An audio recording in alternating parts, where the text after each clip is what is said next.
If you've been following me for any amount of time, you know I'm passionate about helping and coaching people to become better public speakers. But I don't necessarily do it in the structured way that Toastmasters might do it, or the structured way that our school system teaches us. So today I want to give the public speaking coaches out there some speech coaching tips. Hi, I'm Ryan McLean from PublicSpeakingPower.com, where I teach people like you how to become better and more professional and more effective public speakers. So today I want to start to deconstruct the coaching process and give some tips to people out there who may be coaching others about how they can become better speakers and more effective speakers. I've got 8 tips that I've just compiled for you guys, and you can look at adding these tips into your coaching methods and into the way that you teach your students. The majority of these methods are actually taken from Tim Ferris, who's the author of the 4-Hour Workweek. He is a professional at learning things and learning things very quickly, and I've taken the way that he goes about learning languages, learning new skills, learning sports, and applied it to public speaking to help you be a more effective speech coach. So tip number 1 is to firstly question best practices. Just because we do something the same way every time, and just because people have been taught the same way every single time, doesn't mean that it's the best way to teach. And by questioning best practices, we can help our students accelerate faster, and we can help them learn faster.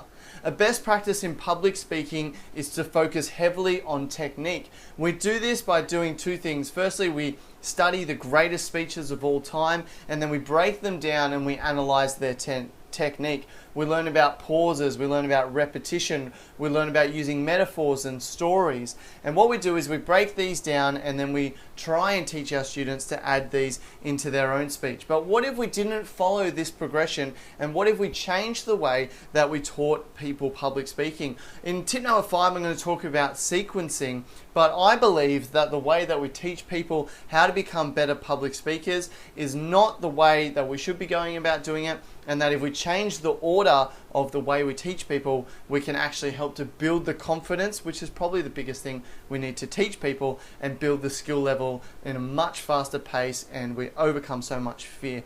So tip number 2 is to first establish a baseline. So we want to establish the competency of your student. We want to understand where they're at in their level of public speaking, and you can do this in a number of ways. But I'll probably suggest that the best way to do this would be twofold, and both would be while filming them on camera. So the first thing would be to get them to deliver a prepared speech, maybe 3 to 5 minutes, to make it easy for them, and then to use that as a baseline of their speaking skills. How much do they refer to notes? How much do they say and How much do they stammer? And all of this. And the second thing would be to get them to give an impromptu speech of maybe 2 minutes, 1 minute to 2 minutes, and then measure how well they did when they were put on the spot. So there's your preparation and there's your impromptus, and I think that's a great way of measuring the baseline skill of your student. Obviously there's a myriad of different ways that you can measure their ability. It's up to you how you go about doing that, but that's what I would recommend, and something that I have found effective for myself and for other people as well. Tip number 3 is deconstruction, and this is so important in public speaking, because so often we fail to realize that public speaking is actually a multi-dimensional task. We don't just get up and public speak. It's not one thing that we do. We need to learn how to prepare our speeches. We need to learn how to deliver our speeches. We need to learn how to pause. We need to learn how to stop saying and ah. We need to learn how to use body language. We need to learn how to move across the stage. We need to learn how to hold a microphone, and many other things as well. So by deconstructing public speaking and deconstructing the skills that we need to learn, we can help our students become better public speakers. In the same way, when you learn to drive a car, your teacher hopefully deconstructed the driving process for you. For me, I was taught to drive a car in an empty car park and in a straight line to start with. There was no worries about indicating or using windscreen wipers or fiddling with the radio. All I had to do was learn how to start and how to stop. And then you'd turn around and start again. But it was very, very simplified. And as I learned that, then I learned a next step, and then I drove on the back roads of industrial estates and learned to drive without cars, turning corners and so forth. And then you slowly progress up to the big leagues where you're on highways and so forth. So by deconstructing public speaking, look at every single aspect of public speaking and try and deconstruct it. And we need to teach our students each individual aspect. Don't just throw it all at them at once. Give them a chance to learn some parts of it and then move up to the next parts. Tip number 4 is using the 80-20 rule. So the 80-20 rule states that 80% of the results that we get comes from 20% of the work that we put in. And I believe the same is true for public speaking.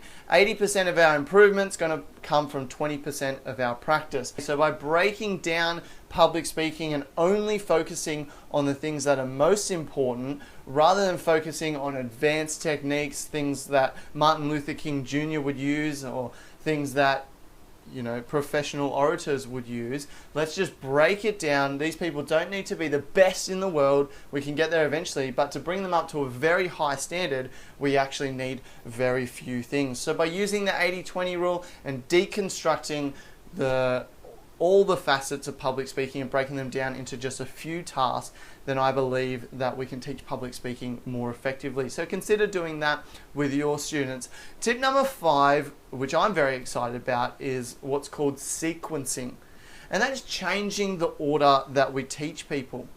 What we do in school, and the way that I learned in school, was we would first talk about technique, and we would then watch some professional speeches, Martin Luther King Jr., we would watch presidents of the United States and so forth, and we would then deconstruct their speech and look at the different techniques that they use. We started with technique, then we talked about body language, we talked about how to structure your speech, and then it all concluded at the end with me needing to stand up in front of a crowd and give my first speech, which was the one that I was marked on. And I think that this is absolute mayhem. Public speaking is a skill that we learn. It's not something academic that you can just learn in the books.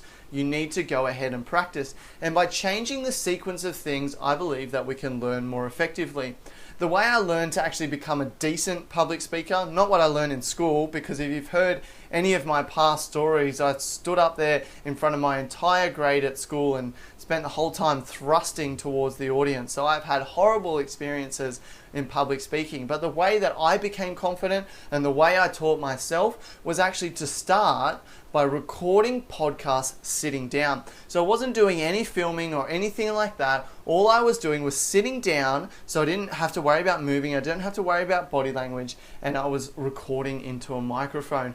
The majority of my first podcasts were never published online. They were only for myself, and I listened to them myself. I then progressed from podcasts to what you call talking head videos. So that's where it's about this close and all you can see is my head. So you can never see my hands no matter which way they're moving out in front of the camera. And what that means is I didn't have to worry about body language when I was speaking in front of the camera. So I got to focus just on my facial expressions and getting used to myself in the camera without having to worry about how I moved my hands and whether I did really awkward things or put my hands in my pocket or scratch my balls or whatever you do when you're awkward and speaking in front of a crowd.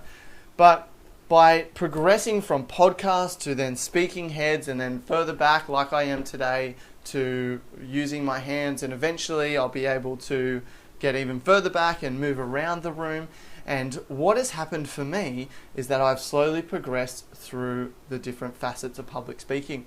So rather than focusing on technique first, all I did was I started to talk and I started to record myself. And I did this by reading blog posts that I had already written. So I wasn't even recording on the spot. It was stuff that I had already written and I was just reading it and recording it. And then eventually I moved on to creating podcasts where it was semi-impromptu, so I had a structure, but not 100% was worked out. And then moving on from there. So by breaking it down and then structuring your sequence, your learning sequence, your students can learn better and you can be a better speech coach. Tip number 6 is to practice with no stakes. So in those first lessons, those first meetings and first coaching appointments that you're going to have are going to be some of the most important moments that you're going to have with your student.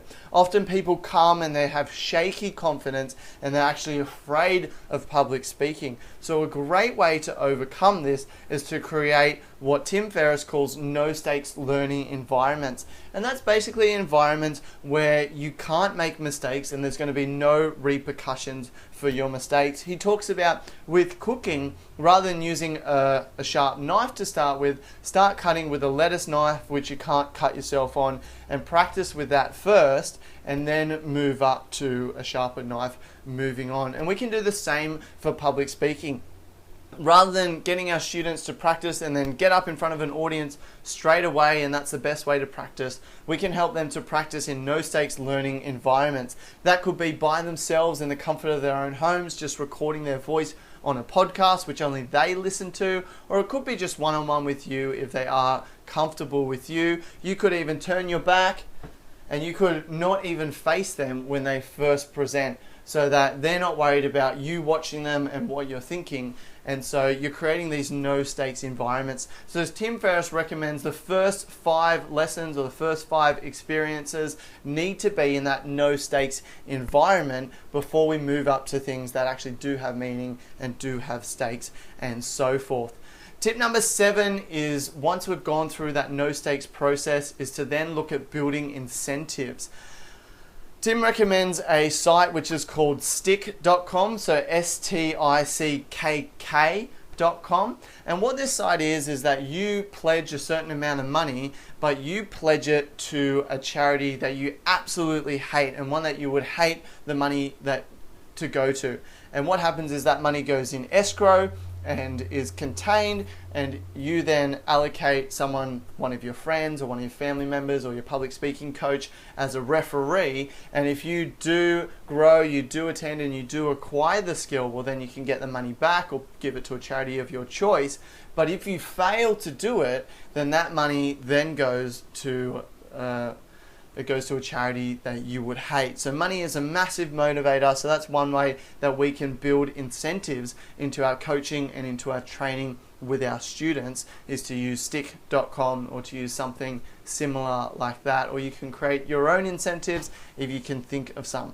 And tip number 8 is to always choose positive feedback. There's a TED Talk which I'll have to find and put on the blog post for you guys, but this guy talks about high performance and how we can create high performance. And there was a psychological study that was done with 2 soccer teams, I believe, and one soccer team, what they would do when a child would make a mistake is that they would correct the child and they would say, you know, you didn't kick the ball properly because you didn't lean over the ball, and next time you need to do this. And it's that standard constructive criticism that we use and we are used to all the time. And for the second group, instead of providing constructive criticism, they focused only on positive feedback. And the way they did this was, rather than saying to a child, you did it wrong because of this, you would look for opportunities within the team where someone did it correctly, and you would then praise that person and explain why you praise them. So rather than telling Johnny that he kicked it incorrectly and this is what he should do,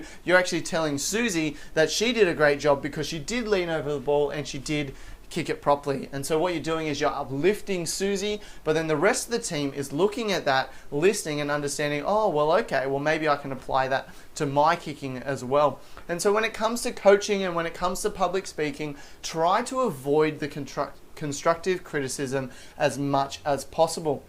If you find that there's errors in the way that someone speaks, rather than saying, look, you're doing this wrong, here's what you can do better, go online, go on YouTube and find examples of people who do it really well, and then sit down with your student or give them some homework and say, I want you to watch this speech. I want you to watch how well they use pauses, or I want you to watch how well they command the stage as they walk around, or how they use their body language. And so what we're using, we're positively affirming a video, so they're not getting any positive affirmation, but we're avoiding that constructive criticism and that negative feedback, and instead we're making the focus on what people do well and the positives on it, and then obviously reinforce your student with positive affirmation on the things that they do well each week or each fortnight or each month or whenever it is that you're teaching them. So public speaking coaching is something that I think is extremely valuable and something that I do every single day through these videos.